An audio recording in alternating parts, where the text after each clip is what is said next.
हाँ तो नमस्कार मेरे प्यारे दोस्त प्यारे साथियों, आपका फिर से आपका प्यारा यूट्यूब चैनल राज क्लास के एक और नए वीडियो में आपका स्वागत है मेरे दोस्त। तो आज की इस वीडियो में हम बात करेंगे बिहार बोर्ड जो क्लास 10 के विद्यार्थी है, कक्षा 10वीं के जो विद्यार्थी है उन्हीं के लिए इस वीडियो में हम बात करेंगे। जो हम बात करेंगे क्लास 10th का जो हिंदी गोधली भाग 2 है उसी का चैप्टर नंबर 8। चैप्टर नंबर 8 क्या है? जीत जीत मैं क्या है निरखत हूँ। ये आपका गद्य खंड है, यानी जीत जीत मैं निरखत हूँ। इसी के बारे में कुछ यहाँ पे जो महत्वपूर्ण जो सब्जेक्टिव प्रश्न हैं उसके बारे में इस वीडियो में आपको हम डिस्कस करने वाले हैं। पूरा बेसिक टू एडवांस नॉलेज इस वीडियो के माध्यम से मेरे दोस्त आपको हम देने वाले हैं। अगर से आप हमारे चैनल पर भी नए हैं तो चैनल को एक बार जरूर से जरूर सब्सक्राइब कीजिएगा, वेल नोटिफिकेशन को जरूर ऑन कीजिएगा ताकि मेरे वीडियो का नोटिफिकेशन मेरे दोस्त आपको सबसे पहले मिलता रहेगा। तो चलिए हम बात करते हैं चैप्टर 8 क्या है कि चैप्टर 8 का नाम है जीत जीत मैं निरखत हूँ। तो पहले समझते हैं इसकी कुछ बेसिक चीज़ों को हम समझते हैं यहाँ पर जो आपके लिए ऑब्जेक्टिव्स यहाँ पे क्लियर होते हैं। तो इसके लेखक क्या है? तो पंडित बिरजू महाराज जी है इसके लेखक। आपसे पूछते हैं क्वेश्चन नथी में ऑब्जेक्टिव में कि पंडित बिरजू महाराज द्वारा रचित पाठ का क्या नाम है, रचित शीर्षक का क्या नाम है? तो जीत जीत मैं निरखत हूँ। ये आपका रहेगा कि जीत जीत मैं निरखत किसके द्वारा रचित कहानी है या शीर्षक है, कौन सा इसकी रचनाकार है? तो क्या हो जाएगा? पंडित बिरजू महाराज। जन्म इनका है 4 फरवरी 1938 ईस्वी इनका जन्म है और इनकी जो मृत्यु है 16 जनवरी 2022 में उनकी क्या हो गई? तो मृत्यु हो गई। इससे चैप्टर से संबंधित जितने भी महत्वपूर्ण जो सब्जेक्टिव प्रश्न है उसको हम पूरा यहाँ पे आपको समझाने वाले हैं दोस्त। ठीक है, आप लोग पूरा आराम से वीडियो को पूरा एंड तक देखिएगा, आपको समझ में आएगा। और इसका आंसर क्वेश्चन आप लोगों ने नहीं किया तो यहाँ पे स्क्रीनशॉट ले लीजिएगा, आपकी कॉपी में नोट्स बना लीजिएगा जो आपके लिए सबसे ज़्यादा महत्वपूर्ण और उपयोगी होगा मेरे दोस्त। तो चलिए पहला नंबर क्वेश्चन हम समझते हैं।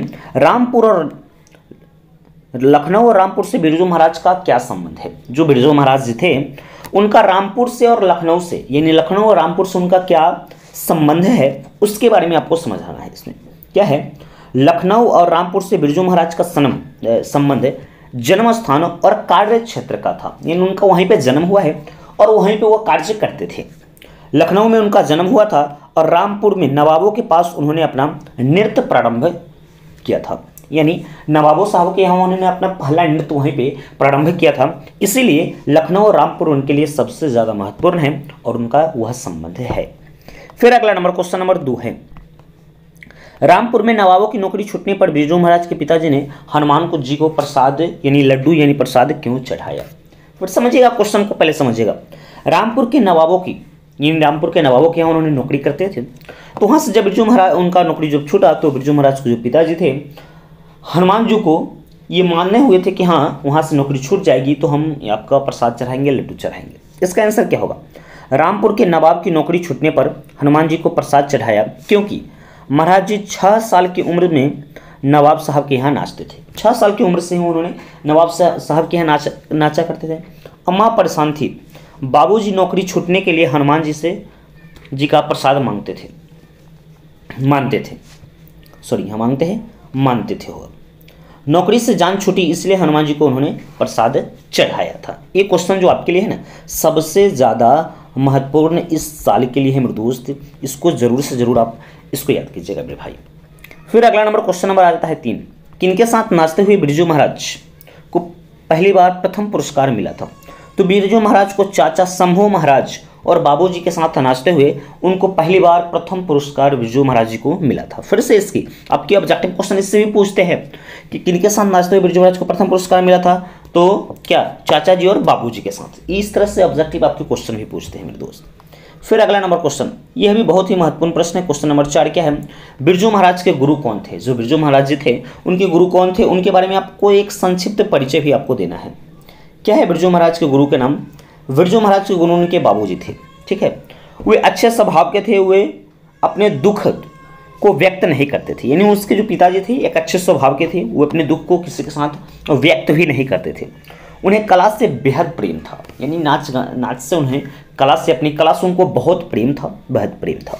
जब बिरजू महाराज 9.5 साल के थे तो उनके पिता का मृत्यु हो गया, यानी उनके पिता को डेथ हो गई वहाँ पर। और बिरजू महाराज को तालीम किनसे मिली थी? तो उन्हीं से मिली थी। यानी बिरजू महाराज को नृत्य कला की तालीम उनके बाबूजी से ही उनको मिली थी। फिर अगला नंबर क्वेश्चन नंबर आता है 5 नंबर क्वेश्चन।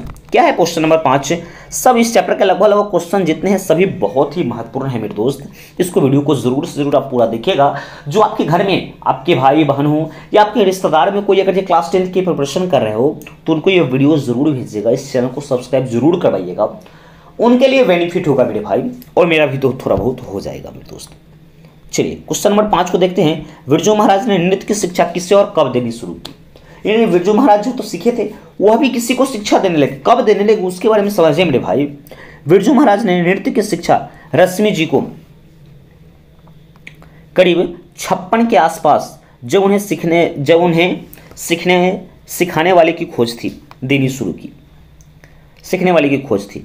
उस समय महाराज को सही पात्र की खोज थी। उस समय सही पात्र को खोज था, किसको सिखाया जाए, उन्होंने इन्हें बताया था। फिर क्वेश्चन नंबर 6 है। बिरजू महाराज के जीवन के सबसे दुखद समय कब आया?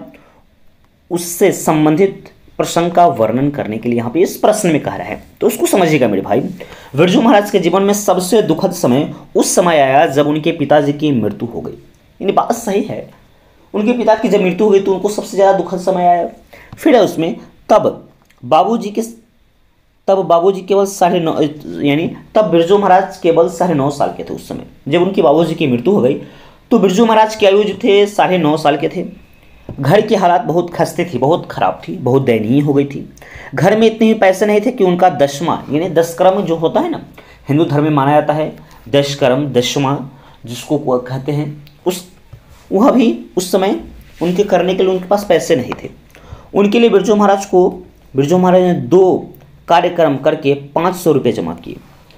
यानी इससे समझ लीजिए कि किसी के घर में पिता की डेथ हो, उसके संस्कार करने के लिए, दाह संस्कार करने के लिए उस घर में रुपए नहीं हो, और जो बेटा पिता को आग दिया हो उस सिचुएशन में उसको नृत्य करना पड़ा, और ही अपने बाबूजी की तिरहमी करने के लिए उन्होंने 2 कार्यक्रम किए 500 रुपये के, तब जाकर पिताजी की तिरहमी हुई।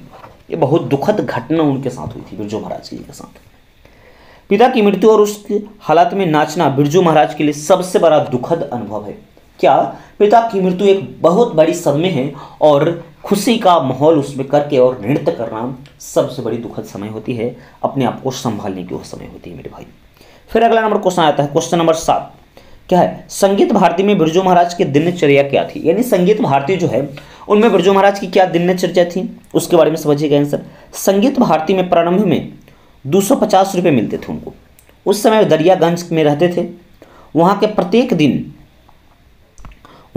दिन 5 या 9 नंबर के बस पकड़कर संगीत विहार पहुँचते थे। संगीत भारती में उन्हें प्रदर्शन का अवसर कम मिलता था। अंततः दुखद होकर वे नौकरी छोड़ दिए। यानी एक तो भाई 250 रुपये का रोज़ मिलता था, वो भी डेली नहीं मिलता था, जिसके कारण उन्होंने वहाँ से दुखी हो गए और उस कार्यक्रम को उन्होंने वहाँ पे छोड़ दिया था। फिर क्वेश्चन नंबर 8 आ जाता है। बिरजू महाराज कौन कौन से वाद्य बजाते थे? आपकी क्वेश्चन इस तरीक़ा से पूछेंगे, वाद्य इसमें यंत्र भी ऐड किया रहेगा कि बिरजू महाराज कौन कौन से वाद्य यंत्र बजाते थे। तो समझिएगा, बिरजू महाराज सितार हो, गिटार हो, बांसुरी, हारमोनियम के अलावा तबला शौक के तौर पर बजाते थे। ये सब चीज़ उन्होंने बजाते थे। फिर क्वेश्चन नंबर 9 आता है। अपने विवाह के बारे में बिरजू महाराज क्या बताते हैं? यानी उनकी जब शादी होने लगी उसके लिए उन्होंने क्या अपनी प्रतिक्रिया को व्यक्त किया, किस तरह से व्यक्त किया, उसकी चीज़ को समझिएगा। बिरजू महाराज बताते थे कि उनकी शादी 18 वर्ष की उम्र में हो गई। बहुत कम उम्र में बिरजू महाराज की शादी हो गई, 18 वर्ष की उम्र में। बिरजू महाराज उस समय शादी करना नहीं चाहते थे। यानी उस समय शादी हुए तो अपनी घर की सिचुएशन को संभालना चाहते थे, वो शादी करना नहीं चाहते थे, क्योंकि पिता की मृत्यु के उपरांत घर की जिम्मेदारी उन्हीं के ऊपर थी। यानी पिता की मृत्यु हो गई थी तो घर की जिम्मेदारी बिरजू महाराज जी के ऊपर थी, जिसे वे पहले संभाल लेना चाहते थे, परंतु अम्मा की इच्छा से उनका विवाह हुआ। यानी उनको तो तनिक भी मन नहीं था कि उनका विवाह अभी हो, कुछ दिन बाद हो, लेकिन वैसे मजबूरी थी, अम्मा का वो जिद था, जिसके कारण बिरजू महाराज को शादी करनी पड़ी। फिर क्वेश्चन नंबर आ जाता है 10 नंबर। बिरजू महाराज की अपने शागिर्दों के बारे में क्या राय है? तो शागिर्द के बारे में बिरजू महाराज की राय बहुत अच्छी है। शागिर्द के मतलब कि हम लोग कहते हैं ना एक दूसरे का पूरक, वही है। उन्होंने कई खूब अच्छे और कई काम चलाऊ शागिर्दों के नाम बताए हैं। बहुत अच्छे यानी बहुत अपने को बहुत ऊंचे लोगों के साथ कंपैरिजन किए, कभी छोटे लोगों के साथ, कभी मध्यम वर्ग के साथ, किंतु शागिर्द से उनकी शिकायत है। किसी को त्यागा या कला के प्रति सम्मान नहीं है। उनके लड़के में भी नहीं, बस कमाने खाने और एंजॉय करने का ख्याल है। यानी सबको जो बता रहे हैं, सबको कमाने खाने और इसका एंजॉय करने का, हाँ शाश्वती और कुछ दुर्गा के बारे में उनका ख्याल है। वे कला को सम्मान देते हैं। फिर क्वेश्चन नंबर आता है लास्ट नंबर क्वेश्चन नंबर कितना है, 11 नंबर। यानी यह जो चैप्टर है ना, चैप्टर जित मैं निर्खत हूँ, इसके क्वेश्चन लगभग सभी ही बहुत ही महत्वपूर्ण हैं। बहुत वीवीआई प्रश्न है, इस सब को आप लोग जरूर लिखिएगा। इसका आंसर भी हमें बहुत इजी वे में आपके लिए तैयार किया है कि आपको ज़्यादा कठिनाई करना नहीं पड़े, बहुत अच्छे प्रकार से याद हो जाएगा। इस वीडियो को 1-2 बार अगर से आप देखते हैं पूरी अच्छी पूर्वक, पूरी शिद्दत के साथ, तो मैं आपको विश्वास देता हूँ कि आपको यह चीज़ समझ में आ जाएगी और इसको लिख के 1-2 बार जरूर आप लोग याद कर लेंगे, जिससे आपकी हिंदी कंप्लीट हम करा दूंगा यहाँ पर। फिर आता है 11 नंबर क्वेश्चन को, समझिएगा मेरे भाई। बिरजू महाराज अपना सबसे बड़ा जज किसे मानते थे? यह भी क्वेश्चन बहुत ही महत्वपूर्ण है। आंसर को समझिएगा। बिरजू महाराज अपना सबसे बड़ा जज अपनी अम्मा को मानते थे, यानी अपनी माँ है उसको मानते थे। जब वो नाचते थे तो अम्मा देखती थी, तब वे अम्मा से अपनी कमियां अच्छाई के बारे में पूछा करते थे। यानी वो नाचते थे अम्मा के सामने और अम्मा से पूछती थी, क्या अम्मा ये स्टेप सही है, ये चीज़ गलत है या सही है? तो उसने बाबूजी से तुलना करके उनमें निखार लाने के काम किया। यानी वो बताते कि आपके बाबूजी ऐसे नहीं, इस तरह से डांस करते थे, इस तरह से भरतनाट्यम या जो चीज़ हो जैसे करते थे, उसकी तुलना करके उसको बोध कराते थे, उसको उस तरह की शिक्षा देते थे। ये सभी क्वेश्चन 11 हम प्रश्न के बारे में मेरे दोस्त बात की हैं। सभी प्रश्न जो है आपके बोर्ड एग्जाम के लिए सबसे ज़्यादा महत्वपूर्ण है। आप लोग इग्नोर नहीं करेंगे इस प्रश्न को, आप लोग ज़रूर से ज़रूर याद करेंगे।